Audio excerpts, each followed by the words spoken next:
Welcome to the legend journey आगे जरा लेके आए ना। ये तस्वीर में फिर ये एल्बम भी आ गया और सुपरस्टार भी हो गए, तो ये तो माशाल्लाह ये चीजें पीक होती चली जा रही थी। बीच में एकदम जब आप इंसान अपनी कैरियर की टॉप पर होता है and you made a decision कि आप माइग्रेट करना चाह रहे हो, व्हाई? एक्चुअली ये जो आपका प्रोग्राम है, इस प्रोग्राम के लिए सवाल ठीक नहीं सर, ये इसी प्रोग्राम के लिए आप हमें हमारे मुझे इन लोगों को, आप लोगों को ये तो खैर वो पायनियर हैं कि जिनको ये कुछ भी ना कहें तो हंसी आने लगे। दोनों के साथ जो हम स्क्रीन शेयर कर रहे हैं, हम चारों के लिए यहाँ इस प्रोग्राम में हंसी मजाक और ये वो बहुत नहीं we want to know that tragic हो जाता है बहुत। मैं अभी एक दो प्रोग्राम में बात भी की है, वो करता हूँ तो मैं भी अफसरदा हो जाता हूँ। हम ठीक कर लेंगे बाद में, ये भी आपको हंस के दिखाएगी, अब ठीक हो जाएंगे। अच्छा ठीक है। 94 में मैं यूएस गया तो I was the first popular singer. We are known as a popular singer, right? जी जी। तो I was the first singer जिसको वहाँ जो आपने बताया कि मुझे ऑनररी सिटीजनशिप और जो अमेरिका का जो मेयर था रॉन कर्क, उसने मुझे दी। और जब मेयर आपको ऑनररी सिटीजनशिप देता है तो हर चीज आपके लिए बहुत आसान हो जाती है। वाह।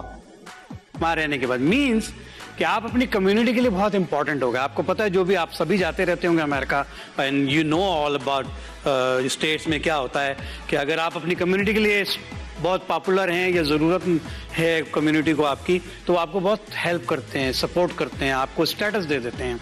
ग्रीन कार्ड तो कोई बड़ी बात ही नहीं है।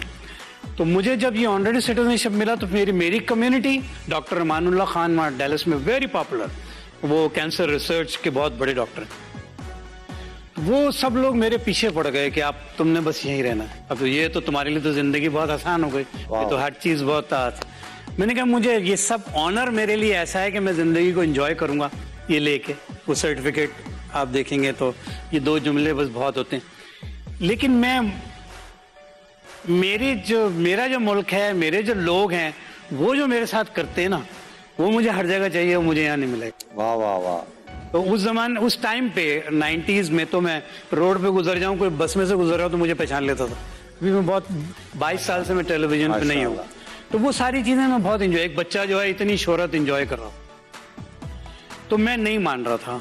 मुझे बहुत और भी आए, काउंसलेट की तरफ से भी एक दो मैसेजेस आए कि इसको अवेल करें। मैंने कहा नहीं, तो मैं अमेरिका रुकना नहीं चाहता था। This is the first thing to let you know about कि भाई आप क्यों रुके। पहली चीज तो ये, तो आपको वो सर्टिफिकेट शायद अली दिखा दें आपको। ये 94 था, मैं नहीं रुका। फिर 2000 में मेरी अम्मी जो थी वो पैरालाइज थी, तो मैं 99 के एंड में मैं अमेरिका चला गया और फिर मैं अपने कॉन्सर्ट कर रहा था। थोड़ा सा मुझे हार्ट ट्रबल हुआ, इजी लिया मैंने, मैं वापस आ गया। फिर मोइन भाई जा रहे थे, फिर मोइन भाई मुझे उस शो में ले गए। तो जिस दिन मैं लैंड किया हूँ मुझे हार्ट अटैक हो गया। God bless. So I had to go through the surgery and all. Maybe I was lucky कि it happened there. You know, आप शायद आप अच्छे बेहतर हाथों में रहे। बिल्कुल सही बात है। तो जब मेरी 3-4 दिन के बाद आप नॉर्मल तकरीबन हो जाते हैं, तो लेकिन मैं 3rd डे भी नॉर्मल नहीं हुआ। मुझे ब्रोंकाइटिस हो जाता है नॉर्मली जब when you have heart surgery, तो सम टाइम इसका बड़ा खतरा होता है, तो ब्रोंकाइटिस का भी, तो वो भी इशू मेरा शुरू हुआ था। इस दौरान मेरी अम्मी का इंतकाल हो गया। Oh sorry to hear that. Pakistan में मेरा घर में रूटीन ये था, हमारा 1 यूनिट घर में नीचे मेरा है, अम्मी अब्बा। मेरा रूटीन ये होता था कि मैं शो से जब आता था तो मैं डायरेक्ट अपने कमरे में नहीं जाता था, पहले ऊपर एक दीदार किया फिर नीचे। तो जब अम्मी का इंतकाल हुआ तो बोर्ड बैठ गया डॉक्टर्स का। नॉर्मली सर्जन आपके पास नहीं आते हैं, ऐसे ही है सर्जरी के बाद वहाँ तो नहीं आते हैं। अगर आप पर्सनल रिक्वेस्ट करें या चाहें मिलना तो मिलते हैं, नहीं तो फिर फिजिशियन ही डील करता है। ऐसे है। तो इस सिचुएशन में ये इतनी बड़ी सिचुएशन होगी, मैंने कहा मैंने जाना है। बोले तुम जा ही नहीं सकते जहाज में, मे बी आप बोर्डिंग ब्रिज पे हो तो यूल बी डन, कोलैप्स कर जाए, क्योंकि अभी तो आपका रिकवर ही नहीं किया। मैंने कहा नहीं, मुझे तो जाना है। बहुत जोर दिया तो सर्जन ही आ गया तो कहने लगा, उस सर्जन ने मुझे फिर ये कहा कि जब सर्जरी से पहले मैंने तुम्हें कहा था कि अगर तुम पार्किंग लॉट में जाओगे मर जाओगे, वहां तुम मर जाओगे, डायरेक्ट यूज करते हैं, you'll be dead. This word they use like what, you know. मैंने कहा जब सर्जरी से पहले आई सेड कि भाई तुम पार्किंग लॉट में जाओगे मर जाओगे, तो मैं state I am telling you if you leak from there you'll be dead, you cannot fly. ये मैं आपको बता दूं। फिर भी मैं जिद करता रहा। फिर बहुत सारे लोग आ गए वहाँ, ह्यूस्टन के मेरे दोस्त लाइक फारूक रूबी, शमीम जैफ और नईम और ये सब लोग बहुत ऐसे थे, मैं बता नहीं सकता, ऐसा लगता था कि मेरे यहाँ फैमिली तो मेरी यहाँ है। इन लोगों ने बहुत किया।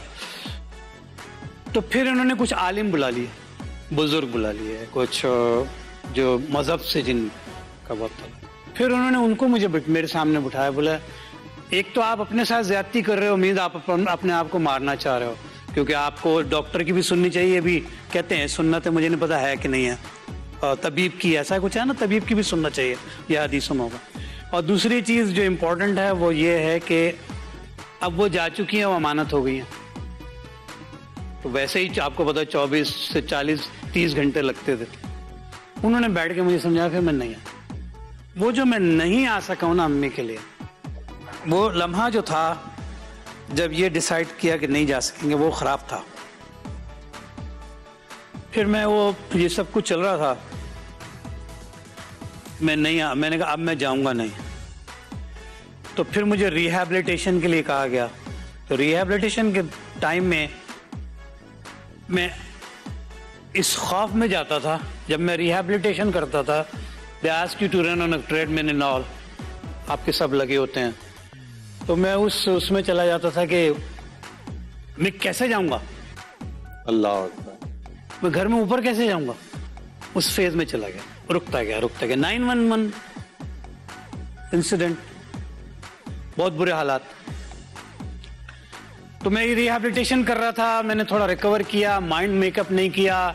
उसी दौरान लोग अमेरिका छोड़ छोड़ के भाग रहे थे जिनके स्टेटस नहीं थे, तो वो बड़े बड़े बिजनेस ऐसे ही छोड़ के चले जाते थे। तो शायद may be this was for me कि एक वो बिजनेस, यार ये ले लो, तो एक स्मॉल बिजनेस ले लिया, वो चल पड़ा माशाल्लाह।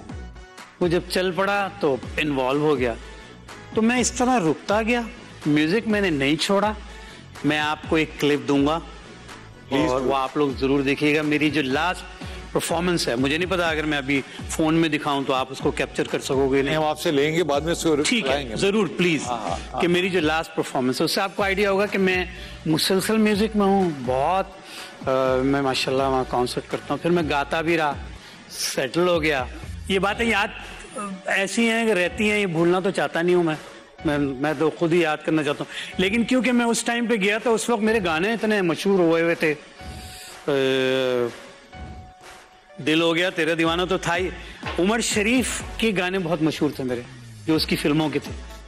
उमर की सारी फिल्मों के गाने मैंने गाए, और उमर ने ये अनाउंस कर दिया था फुवारे पे खड़े होके कि मेरी जितनी भी फिल्में बनेंगी उसमें सिर्फ तहसीन जावेद गाएगा।